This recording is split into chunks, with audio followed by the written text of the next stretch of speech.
سلام يا أغلى متابعات، كيف دايرين؟ لبس عليكم؟ كنتمنى تكونوا كاملين بخير وعلى خير وفي أتم الاستعداد للعيد.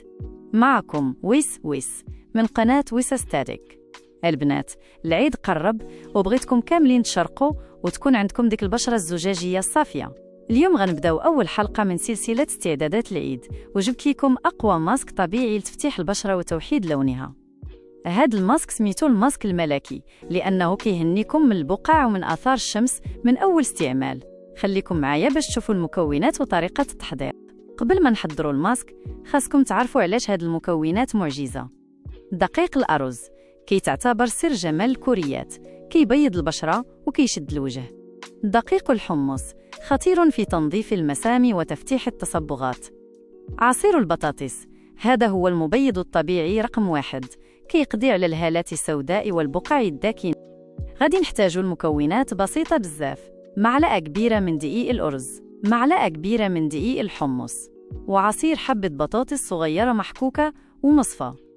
طريقة: في إناء صغير كنخلطوا الدقيق ديال الأرز والحمص وكنبداو نضيفوا عصير البطاطس تدريجيا حتى كنحصلوا على خليط متجانس بحال الكريمة.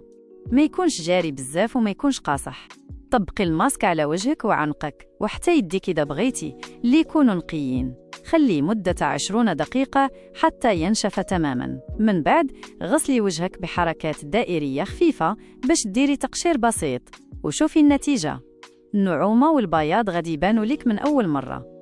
كنصحكم تنديروه 2 مرات في الأسبوع من هنا للعيد، وغادي تلاحظوا فرق كبير في لون البشرة ديالكم.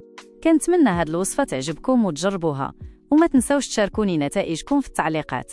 إلى عجبكم الفيديو خليوا لي لايك واشتركوا في القناة باش ما تفوتكمش الحلقة الجاية من سلسلة العيد اللي غتكون مفاجأة خاصة للعناية بالجسم. شكرا بزاف على المشاهدة وعلى وقتكم، ونتلاقاو في الفيديو الجاي إن شاء الله مع مفاجأة جديدة. تهلاو في راسكم ومع السلامة.